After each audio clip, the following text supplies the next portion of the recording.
नमस्कार दोस्तों, जय हिंद, वंदे मातरम। आप सभी का स्वागत अभिनंदन है टीचर्स फैमिली शिक्षकों के परिवार जायसवाल कोचिंग सेंटर पर, पावर्ड बाय शिक्षा ही प्रकाश है।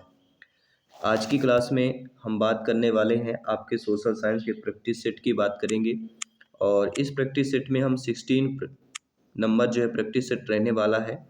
वो भी आपके एनसीईआरटी बुक का निचोड़ जो है, एनसीईआरटी बुक के अकॉर्डिंग आपके एसएसटी की क्लास है, सोशल साइंस एसटी, जिसमें आपके 120 नंबर आने हैं, जिनमें से 10 से लेके 15 नंबर तक पेडागोजी के प्रश्न हो सकते हैं 120 में से। तो सारा कुछ यहाँ पे कवर किया गया है। तो चलिए, क्या आप सभी लोग तैयार हैं? इसकी जो पहले प्रैक्टिस सेट है, जिसकी आई बटन पे ऑलरेडी लिंक भी दे दिए गए हैं, तो नो डाउट सारी चीज़ें क्लियर हो चुकी है। तो चलिए शुरुआत करते हैं। आज के प्रैक्टिस सेट का पहला प्रश्न आप लोगों के स्क्रीन पर है। दोस्तों, बौद्धों के विश्वास के अनुसार गौतम बुद्ध का अगला अवतार किसे माना जाता है? आत्रेय, मात्रेय, कल्कि या नागार्जुन की बात करेंगे। सभी कमेंट कीजिएगा। बौद्धों के विश्वास के अनुसार गौतम बुद्ध का अगला अवतार किसे माना जाता है? अगला अवतार मैत्रेय को माना जाता है। B option is the right answer. दूसरा प्रश्न है, निम्नलिखित में से कौन सा मठ बौद्ध धर्म से संबंधित है? क्या वह डाकमा है, चैत्य है, अंगेरी है या खानका है? मठ की बात कर रहे हैं। तो इनमें से कौन सा मठ जो है बौद्ध धर्म से संबंधित हो जाता है? वह मठ कहलाता है चैत्य। जी हाँ दोस्तों, चैत्य मठ जो है बौद्ध धर्म में संबंधित है। और सभी लोग जानते हैं कि स्तूपों का संबंध भगवान बुद्ध की मृत्यु से है। अगला जो प्रश्न है कि विजयनगर शासक कृष्णदेवराय का काव्य आमुक्त माल्याद किस भाषा में लिखी गई?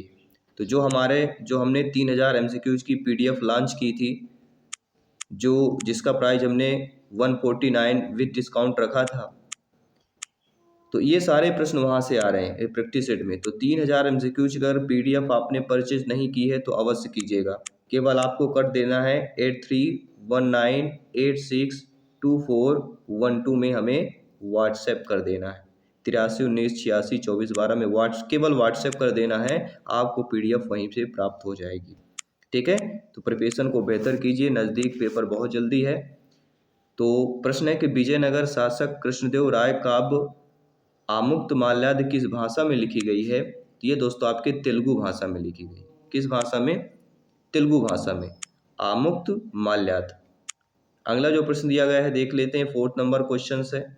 प्रश्न कह रहा है कि कांसे की नृत्य करती हुई कन्या कहाँ से प्राप्त हुई? सभी कमेंट कीजिएगा। जी हाँ, सभी प्यारे मित्रों को, सभी प्यारे प्यारे भाइयों की प्यारी प्यारी बहनें, गृहिणी जिनका सपना है टीटी एग्जाम को 1 से 1% जो फतेह करना, जायसवाल सर आप सभी का अभिनंदन, स्वागत करते हैं। तो कांसे की नृत्य करती हुई कन्या कहाँ से प्राप्त हुई है? तो आप सभी लोग जानते हैं, यह सिंधु घाटी की सभ्यता मोहनजोदड़ो से प्राप्त हुई। अगला जो प्रश्न आता है कि जादू टोना और कर्मकांड संबंधी विधान किस वेद से लिए गए हैं? ऋग्वेद, सामवेद, अथर्ववेद या यजुर्वेद की बात कर रहे हैं। तो आप सभी लोग जानते हैं जादू टोना और कर्मकांड संबंधी जो विधान है जिस वेद से लिए गए हैं, वह वेद हमारा कहला जाता है अथर्ववेद। जी हाँ दोस्तों, अथर्ववेद में जो है जादुई आकर्षण मंत्र होते हैं, और यह वेदात्राई का भाग नहीं कहलाता। यह अन्य 3 वेदों को मिलाकर एक वेदत्राई कहलाता है।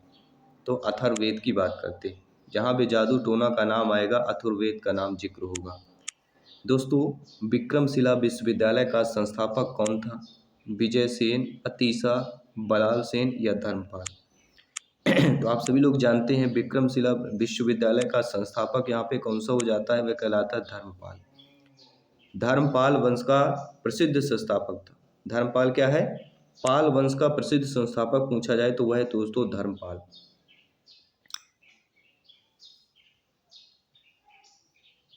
और विक्रमशिला कहाँ पर स्थित है? तो बिहार के भागलपुर जिला में स्थित है। अगला प्रश्न आता है कि निम्नलिखित में से किसे दिल्ली सल्तनत में शामिल नहीं किया जा सकता है? गुलाम वंश, सैयद वंश, गौरी वंश या खिजली वंश की बात करेंगे। तो निम्नलिखित में से जो है किसे दिल्ली सल्तनत में शामिल नहीं किया जा सकता है?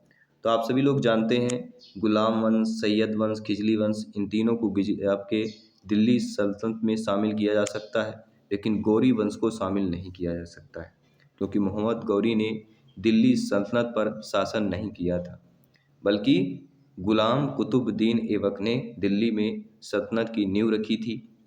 और पांच राज हैं जो वंशों ने सल्तनत में शासन किया। पहला कहलाता है गुलाम वंश, हम बता ही चुके हैं। दूसरा खिजली वंश है। तीसरा सैयद वंश है। तुगलक वंश है और लोधी वंश है। ठीक है, तो गौरी वंश आपका नहीं है। तोमर राजपूतों के अधीन पहला शहर कौन सा था जो उनके साम्राज्य की राजधानी बनी? क्या वह दिल्ली है, पाटलिपुत्र है, तक्षशिला है या कलकत्ता की बात करते हैं? तो तोमर राजपूतों के अधीन पहला शहर वह जो उनके साम्राज्य की राजधानी बना करती थी या राजधानी बनी, वह आपका कहला जाती है दिल्ली। जी हाँ, तोमर नरेश अनंगपाल ने दिल्ली शहर की स्थापना की थी एवं दिल्ली तोमर साम्राज्य की पहली राजधानी बनी थी। तो तोमर साम्राज्य की पहली राजधानी दिल्ली बनी थी। अगला प्रश्न है, नूरजहां किस मुगल सम्राट की पत्नी थी? बाबर, अकबर, जहांगीर या शाहजहां? सभी कमेंट कीजिएगा। सभी मित्रों को जय हिंद, वंदे मातरम, इंकलाब जिंदाबाद। एनर्जी को कायम रखिएगा, सिलेक्शन बरकरार है। प्रत्येक प्रश्न का फीडबैक आपको करना है। तो नूरजहां किस मुगल शाह की पत्नी थी? सभी बताइएगा। तो हम बात करेंगे जहांगीर।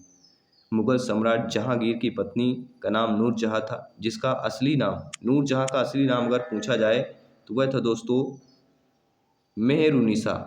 क्या हो जाएगा? नूरजहां का असली नाम था मेहरुनिसा। और जहांगीर ने ही नूर महल और नूरजहां की उपाधि प्रदान किया था। तो जहांगीर ने ही किया था। अगला है, हुमायूं के मकबरे का वास्तुकार कौन था? तो सभी लोग जानते हैं हुमायूं के मकबरे का जो वास्तुकार था वह मीरक मिर्जा।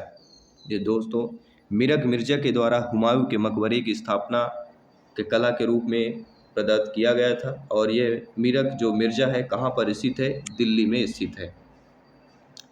अगला जो प्रश्न है कि पाकिस्तान का संस्थापक कौन था? सभी बताइए। पाकिस्तान का संस्थापक किसे माना जाता है? मोहम्मद जिन्ना को माना जाता है। इन्होंने प्रसिद्ध पृथक पाकिस्तान प्रस्ताव पास कराने में अहम भूमिका निभाई थी। और पाकिस्तान को यह आ सकता है कभी कभी कि कायदे आजम किसने कहा, बाबा ए कौम कहा जाता है। तो पाकिस्तान में ही कायदे आजम तथा बाबा ए कौम कहा जाता है। किसे किसे कहा जाता है? मोहम्मद जिन्ना को कहा जाता है। अगला प्रश्न है, निम्नलिखित में से किसको जो है लोकप्रिय नाम लाल कुर्ती अर्थात कमीज के रूप में जाना जाता है? जी हाँ, लाल कुर्ती के नाम से या लाल कमीज के नाम से किसे जाना जाता है? तो है दोस्तों खुदाई खुदमतगारों को, खुदाई खिदमतगारों को जाना जाता है। उत्तर पश्चिम सीमा में आप देखते होंगे प्रांत में सीमांत गांधी के नाम से प्रसिद्ध खान अब्दुल गफ्फार खान ने खुदाई खिदमतकार संगठन की स्थापना की, जो समर्पित कार्यकर्ताओं का एक शांतिवादी समूह था। और इस संगठन के स्वयंसेवक लाल कुर्ती पहनते हुए होते थे, यानी लाल कुर्ती पहनते थे, जिसके कारण वे लाल कुर्ती के नाम से या लाल कमीज के नाम से जाने जाने लगे। तो किनका नाम आता है? खान अब्दुल गफ्फार खान। इसके बाद अगला प्रश्न देखिएगा, अभिनव भारत का आयोजन किसके द्वारा किया गया? तो अभिनव भारत का आयोजन किसके द्वारा किया गया था? वीर सावरकर के द्वारा किया गया था। जी हाँ, जब भी अभिनव भारत आयोजन की बात की जाती है, 1905 ईस्वी की बात की जाती है, तो वीर सावरकर द्वारा जो है यह किया गया था। अगला प्रश्न है, किस भारतीय ने देश के बाहर सर्वप्रथम गणतंत्रात्मक सरकार की स्थापना की थी? जी हाँ, देश के बाहर, वह कहलाते हैं राजा महेंद्र प्रताप। जी हाँ दोस्तों, वर्ष 1915 में राजा महेंद्र प्रताप सिंह जी ने जर्मनी के सहयोग से काबुल अर्थात अफगानिस्तान में अंतरिम सरकार का गठन किया, जिसके वे स्वयं राष्ट्रपति और मौलाना बरकतुल्लाह प्रधानमंत्री थे। तो राजा महेंद्र प्रताप सिंह की बात करते हैं।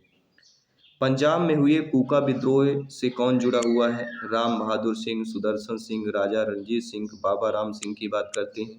तो पंजाब में हुए कूका विद्रोह में कौन जुड़ा हुआ है? सभी बताइए। जब भी कूका विद्रोह की बात की जाती है, बाबा राम सिंह का नाम अवश्य आ जाता है।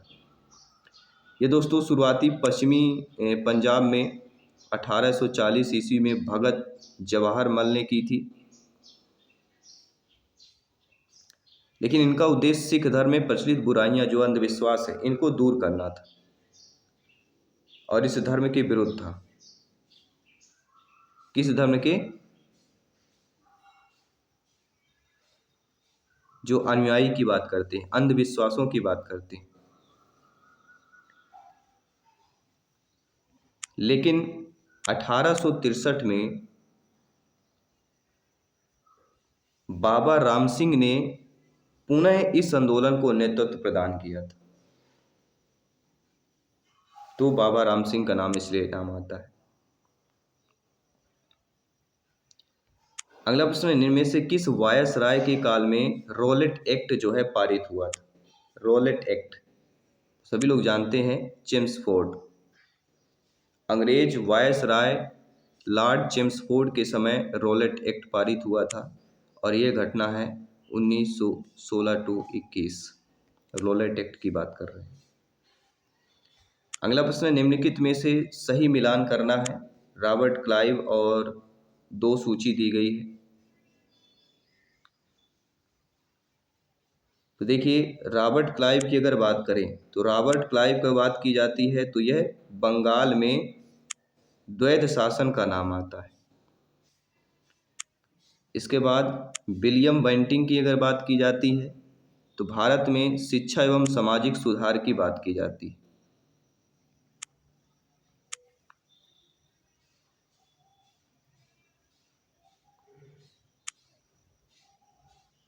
इसके बाद चार्ल्स मैटकॉफ की बात की जाती है।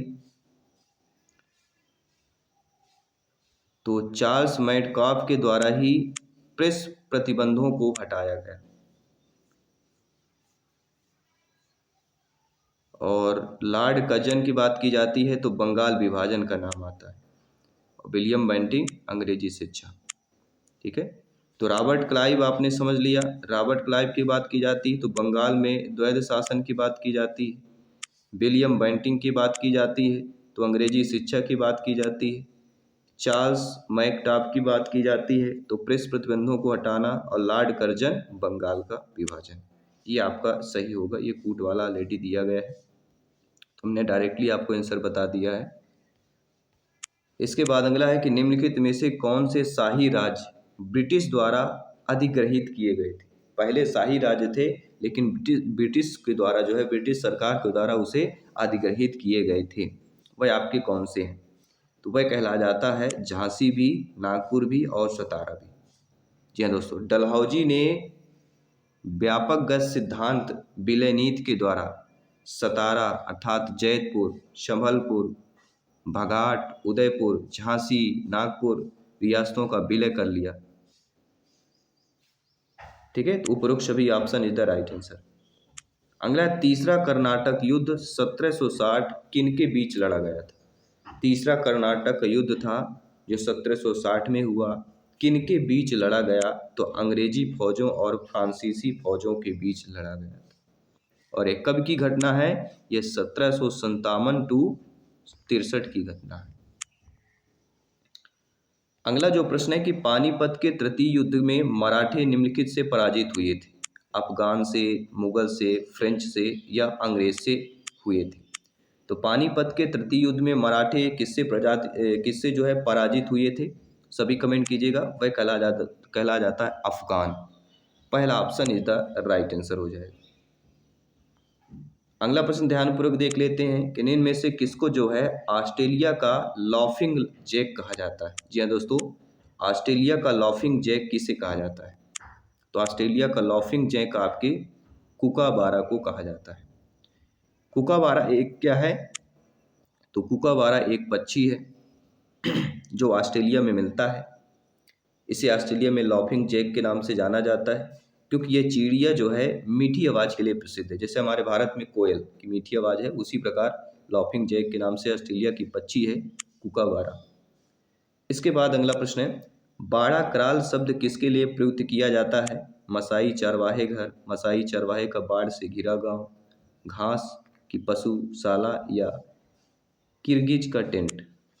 तो बाड़ा या क्राल शब्द किसके लिए प्रयुक्त किया जाता है? ये दोस्तों मसाई चरवाहे का बाढ़ से घिरा गांव को किया जाता है। मसाई जनजाति जो होती है, टंगानिका, केन्या, ये सारी ये पठारी क्षेत्र में घुमक्कड़ी पशुचारा के रूप में जीवन निर्वाह करते हैं। ये लोग लकड़ी की बनी झोपड़ियों में रहते हैं जिन्हें क्राल कहा जाता है या बाड़ा कहा जाता है।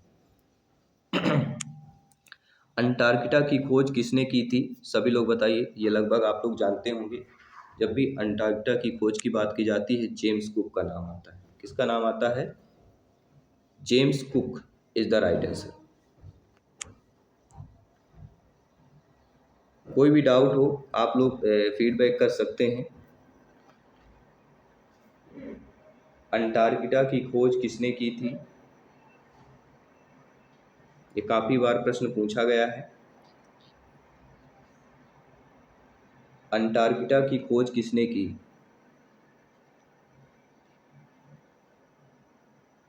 ठीक है, तो राइट ऑप्शन आपको पता चल चुका है, जेम्स कुक। अगला प्रश्न देख लेते हैं। फरक्का बैराज भारत तथा किसके बीच विवाद एक प्रमुख कारण था? फरक्का बैराज, शायद आपने नाम न सुना हो, तो यहाँ पे सभी कमेंट कीजिएगा। फरक्का बैराज भारत के बीच विवाद का एक प्रमुख कारण था। और भारत और किस देश के साथ विवाद का प्रमुख कारण था? वह था दोस्तों बांग्लादेश। फरक्का जो बांध था यह भारत के पश्चिम बंगाल प्रांत में स्थित गंगा नदी पर बना एक बांध है जो बांग्लादेश की सीमा में मात्र 20 किलोमीटर दूरी पर स्थित है। और पानी के वितरण के कारण भारत और बांग्लादेश में विवाद चल रहा है, जिसे हम फरक्का बैराज कहते हैं। अगला प्रश्न है, तुर्की की राजधानी क्या है? सभी बताइए, तुर्की की राजधानी अंकारा। और अंकारा को भी जो है एशिया का या यूरोप का प्रवेश द्वार कहा जाता है। एशिया या यूरोप का क्या कहा जाता है? अंकारा को प्रवेश द्वार कहा जाता है। अगला जो प्रश्न दिया गया है कि बंदीपुर राष्ट्रीय उद्यान किस राज्य में स्थित है? जी हाँ, बंदीपुर राष्ट्रीय उद्यान। राष्ट्रीय उद्यान से 1 से 2 प्रश्न आएगा, ध्यान दीजिएगा। राष्ट्रीय उद्यान के टॉप क्वेश्चंस अवश्य करेंगे। तो बंदीपुर राष्ट्रीय उद्यान किस राज्य में स्थित है? सभी लोग बताइएगा। वह कहला जाता है दोस्तों कर्नाटक। बांदीपुर में नाटक कर देना, कहते हैं कर्नाटक, कर्नाटक। ठीक है, और इसकी स्थापना कब हुई थी? 1974 में हुई थी। और कर्नाटक में और क्या क्या चीज़ें हैं? कर्नाटक में आपका है राजीव गांधी राष्ट्रीय उद्यान, भी आपके कर्नाटक में ही है, जो अक्सर पूछा जाता है। अगला प्रश्न है, निम्नलिखित में से वह राज्य कौन सा है जिसकी अंतर्राष्ट्रीय सीमाएं 3 देशों से मिलती है? ऐसी सीमा बताइए, अंतर्राष्ट्रीय सीमा जो है 3 देशों से मिलती हो, वह राज्य कौन सा है? वह राज्य कहलाता है अरुणाचल प्रदेश। अरुणाचल प्रदेश में पहला आता है चीन से मिलता है, चीन के बाद म्यांमार से मिलता है, ठीक है, और म्यांमार के बाद भूटान। इन 3 देशों से जो है अरुणाचल प्रदेश साझा करता है, सीमाएं साझा करता है। अगला, निम्नलिखित में से वह लाइन या रेखा कौन सी है जो भारत की अंतर्राष्ट्रीय सीमा के किसी भी भाग को सीमांकित नहीं करती? देखिए दोस्तों, आप सभी लोग जानते हैं रेड क्लिफ लाइन रेखा यह सीमांकित करती है, मैकमोहन लाइन रेखा यह भी सीमांकित करती है, सर क्रीक लाइन रेखा यह भी सीमांकित करती है, लेकिन डूरंड लाइन रेखा यह आपकी नहीं करती। डूरंड रेखा भारत की सीमा को सीमांकित नहीं करती, यह पाकिस्तान और अफगानिस्तान के साथ जो है साझा करती है। ठीक है, तो डूरंड रेखा पाकिस्तान, अफगानिस्तान। टाइगर परियोजना कार्यक्रम किस वर्ष शुरू किया गया था? तो सभी लोग जानते हैं, टाइगर परियोजना की बात करते हैं तो 1973 का जिक्र होता है। और इस पर इसका उद्देश्य था कि बाघों का संरक्षण करना है। और भारत का सबसे बड़ा टाइगर रिजर्व कौन सा है? सभी लोग बताइए, भारत का सबसे बड़ा टाइगर रिजर्व, सभी कमेंट कीजिए।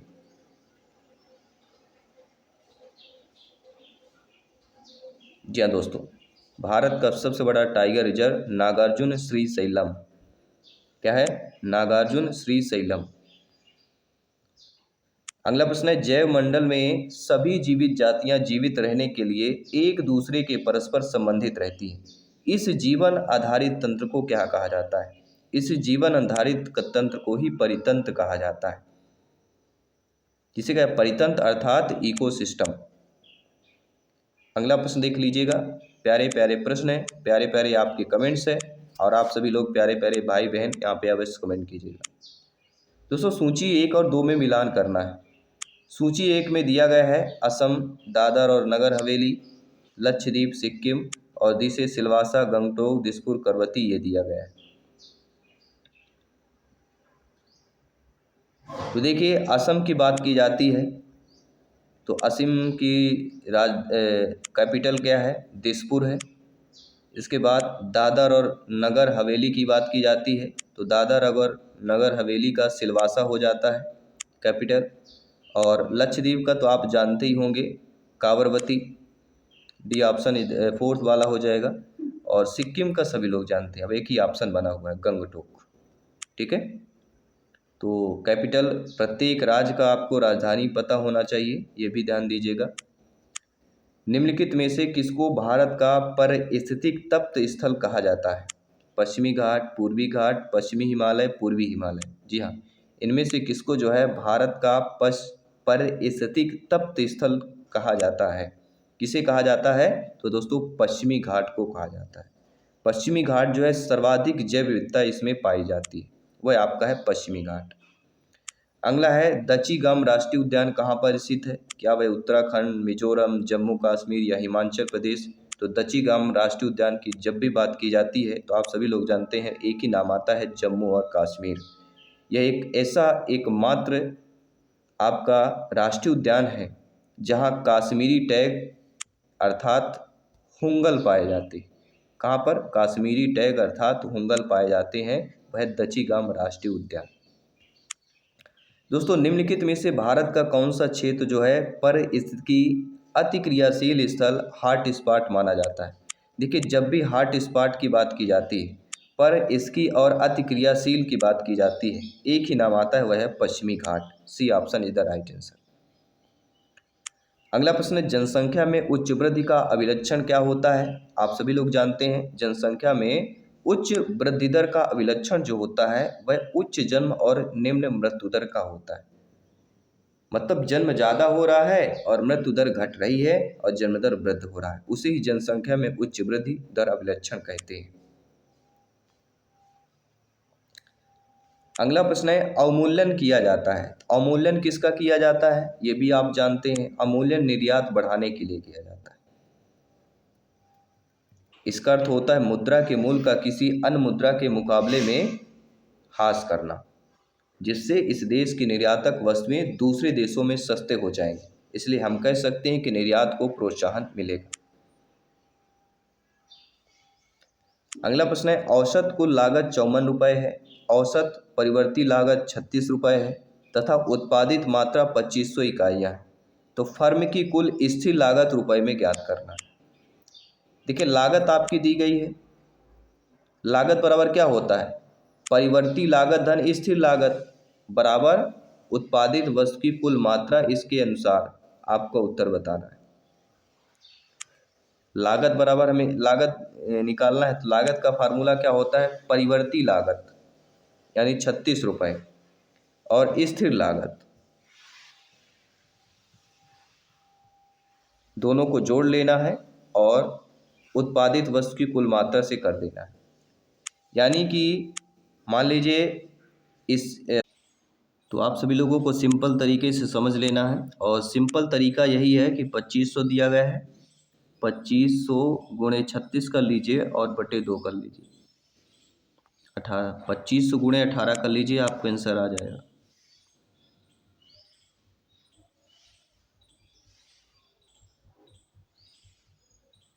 ठीक है, तो C option is the right answer. इसके बाद अगले प्रश्न की बात करते हैं कि निम्न में से कौन सा कर जो है संघ व राज्यों के बीच विभाजित नहीं किया जा सकता? ऐसा कर का नाम बताइए जो संघ और राज्यों के बीच जो है विभाजित नहीं कर सकते, और वह कहलाता है विक्रय कर। ठीक है, विक्रय कर संघ व राज्य सरकार दोनों के द्वारा लगाया जा सकता है। लेकिन राज्य के अंदर विक्रय राज्य के अधिकार के क्षेत्र में आएगा और वही राज्यों के मध्य विक्रय संघ सरकार के अधिकार के क्षेत्र आएगा। तो विभाजन की बात करते हैं तो विक्रय नहीं हो सकता। तत्कालिक रूप में मुद्रास्फीति को रोकने के लिए निम्न में से किसका उपयोग किया जाता है?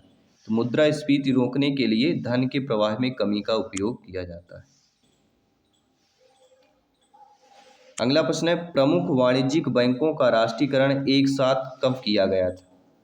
प्रमुख जो वाणिज्यिक बैंक हैं इनको राष्ट्रीयकरण जो है एक साथ 1969 में किया गया था, वो भी इंदिरा गांधी जी के सरकार के समय। अगला है, सिविल समाज सक्रियतावादियों द्वारा अपनाई गई पद्धतियां कौन सी कहलाती? तो सिविल समाज सक्रियतावादियों द्वारा अपनाई गई जो पद्धतियां हैं वह आपके सामूहिक जन संघर्ष कहलाता है। क्या कहलाएगा? सामूहिक जन संघर्ष। अगला प्रश्न है, निम्नलिखित में राज्यों में से किसमें विधान परिषद नहीं है? देखिए, बिहार, तमिलनाडु, उत्तर प्रदेश इसमें विधान परिषद है, लेकिन महाराष्ट्र, ध्यान दीजिएगा, विधान परिषद जो होते हैं राज्य की विधायिका का उच्च सदन होता है। और वर्तमान में 6 राज्य हैं, उत्तर प्रदेश है, बिहार है, कर्नाटक है, महाराष्ट्र, जम्मू कश्मीर और आंध्र प्रदेश में विधान परिषद जो है विद्यमान है। ये 6 राज्य हैं। कोई त्रुटि हो अवश्य कमेंट कीजिएगा, फीडबैक कीजिएगा। दोस्तों, सच्चर समिति रिपोर्ट किससे संबंधित हो जाता है? तो सच्चर समिति जो रिपोर्ट है ये आपके किससे संबंधित हो जाता है? भारतीय मुसलमानों से संबंधित हो जाता है। राजेंद्र सच्चर के नेतृत्व में सच्चर समिति का गठन किया गया था। किसके नेतृत्व में? आपके राजेंद्र सच्चर के नेतृत्व में जो है सच्चर समिति का गठन किया गया था।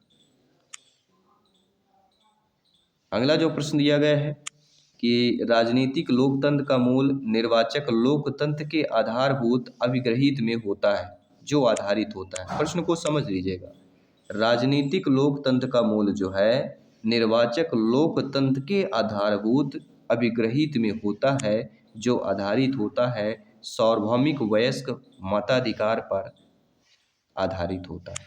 D option is the right answer. अगला प्रश्न देखते हैं। दोस्तों, भारत के नियंत्रण महालेखा परीक्षा के संबंध में निम्नलिखित कथनों में से कौन सा सही दिया गया है? और नीचे आपके ऑप्शंस दिए गए हैं कूट वाले। देखिए, यहाँ पे देखा जाए तो भारत के नियंत्रण महालेखा परीक्षा के संबंध में देखा जाए कि यह एक जो है आपका स्वतंत्र संवैधानिक प्राधिकार है, जो सीधे संसद के प्रति जवाबदेह नहीं है। तो केवल 2 वाला ऑप्शन यहाँ पे कर लेना। इसके बाद जो अगला प्रश्न है कि भारतीय संसद की निम्नलिखित में से किस एक समिति में राज्यसभा का कोई सदस्य नहीं होता है? तो दोस्तों, वह कहलाता है प्राक्कलन समिति। जी हाँ, भारतीय संसद के वह समिति जिसमें राज्यसभा का कोई सदस्य नहीं होता है वह कहलाता है प्राक्कलन समिति। और इनकी संख्या कितनी होती है? तो प्राक्कलन समिति की संख्या 30 होती है, जिसमें सभी सदस्य लोकसभा के होते हैं। लोक लेखा समिति में कुल कितने सदस्य होते हैं? तो लोक लेखा में जो पहला ऑप्शन दिया गया है, लोक लेखा में जो होते हैं टोटल 22 सदस्य होते हैं, जिनमें 15 सदस्य लोकसभा के होते हैं और 7 सदस्य राज्यसभा के होते हैं। तो लोक लेखापाल में दोनों होते हैं, लेकिन राज्यसभा का कोई सदस्य नहीं होता, वह प्राक्कलन समिति केवल लोकसभा के रहेंगे, वो भी 30 सदस्य रहेंगे। ठीक है, अगला प्रश्न देख लेते हैं। अगला प्रश्न, निम्नलिखित कथनों पर विचार करना है। 3 कथन दिए गए हैं। सहकारी सोसाइटी बनाना भारत में एक मूल अधिकार है। सहकारी सोसाइटी सूचना के अधिकार अधिनियम 2005 की परिधि में नहीं आती है। अब नीचे आपके ऑप्शंस दिए गए। देखिए, जब भी सहकारी समिति की बात की जाती है तो सहकारी सोसाइटी बनाना जो है भारत में एक मूल अधिकार है, और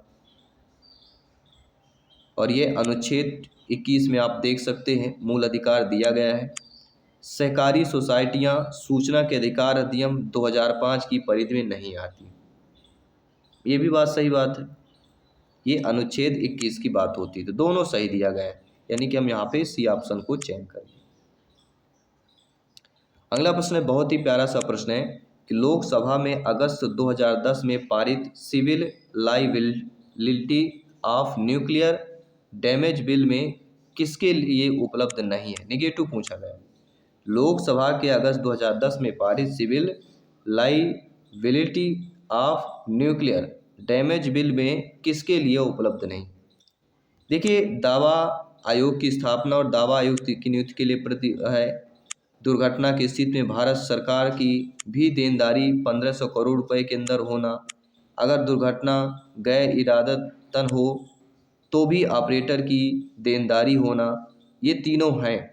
लेकिन दुर्घटना की स्थिति के किसी ऑपरेटर को देनदारी 1500 करोड़ रुपए के अंदर होना, ये गलत है दुर्घटना की स्थिति में। अब देखिए, ये जैसा दिया गया, दुर्घटना की स्थिति में भारत सरकार की भी देनदारी 1500 रुपये के अंदर है, तो दोनों बातें यहाँ पे सेम की गई। तो मैं आपको क्लियर बता देता हूँ कि लोकसभा ने अगस्त 2010 में civil liability of nuclear damage bill प्रस्तुत किया था, जिसमें दावा आयोग तथा दावा आयोग की नियुक्ति उपलब्ध थी। तो सरकार ने इस बिल को पारित करवाया था। किसमें? तो दावा वाला आपका सही है, दावा किए हुए दावा आयुक्त, ये भी सही है। और पहला ऑप्शन यहाँ पे सही दिया गया है, बाकी सभी हमें निगेटिव लग रहे हैं। तो ये क्वेश्चन के ऑप्शन थोड़ा लग रहा है कि गलत दिए गए हैं मेरे हिसाब से। अब बात करते हैं अगले प्रश्न की। निम्नलिखित में से कौन सा एक भारतीय लोकतांत्रिक मॉडल की धारणीयता की विशेषता नहीं है? देखिए, भारतीय लोकतांत्रिक मॉडल की धारणीयता की जो विशेषता कहला जाती है, वह सामाजिक संस्कृत प्रतिरूपों में विविधता की बात की जाती है। धार्मिक आर्थिक विकास विशेषकर 1990 के दशक के पश्चात की बात की जाती है। केंद्र तथा राज्यों में 1950 के दशक के निरंतर चुनाव की बात की जाती है। लेकिन एक जीवन संघीय संरचना के साथ शक्तिशाली औद्योगिक अधिकार इसकी बात नहीं करता है। भारतीय लोकतांत्रिक मॉडल की धारणीयता की विशेषता एक जीवन संघीय संरचना के साथ शक्तिशाली अवधर नहीं है। क्वेश्चन डी ऑप्शन को चयन कर लेंगे। अगला प्रश्न स्क्रीन पर। दोस्तों, निम्नलिखित रीटों में से किस एक का अक्षरश अर्थ शरीर आपके पास लाया जाए? उत्प्रेषण, बंदी प्रत्यक्षीकरण, परम आदेश, अधिकार परीक्षा। प्रश्न थोड़ा डिफिकल्ट है। इन जो ये रिट दिए गए हैं, ठीक है, इन रिटों में किस एक का अक्षरश अर्थ शरीर आपके पास लाया जाए, यह हो जाता है, और वह कहलाता है बंदी प्रत्यक्षीकरण। राजाओं के समय ऐसा होता था कि बंदी प्रत्यक्षीकरण किया जाए, मतलब शरीर आपके साथ लाया जाए, मतलब पूरा शरीर से उसे प्रत्यक्ष किया जाए, ठीक है। और उत्प्रेषण रिट तब जारी किया जाता है जब किसी अधिकरण ने जिसे अधिकारिता नहीं थी और सीमाओं से बढ़कर कोई अंतिम निश्चय न दिया हो। और परमादेश की बात करते हैं तो परमादेश में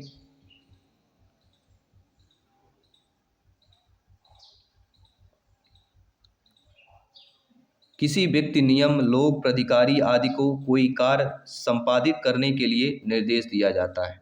और अधिकार जो परीक्षा कहलाता है, इसके माध्यम से व्यक्ति को लोकपद या विशेष अधिकार के दावे का वैधता की परीक्षा करता है।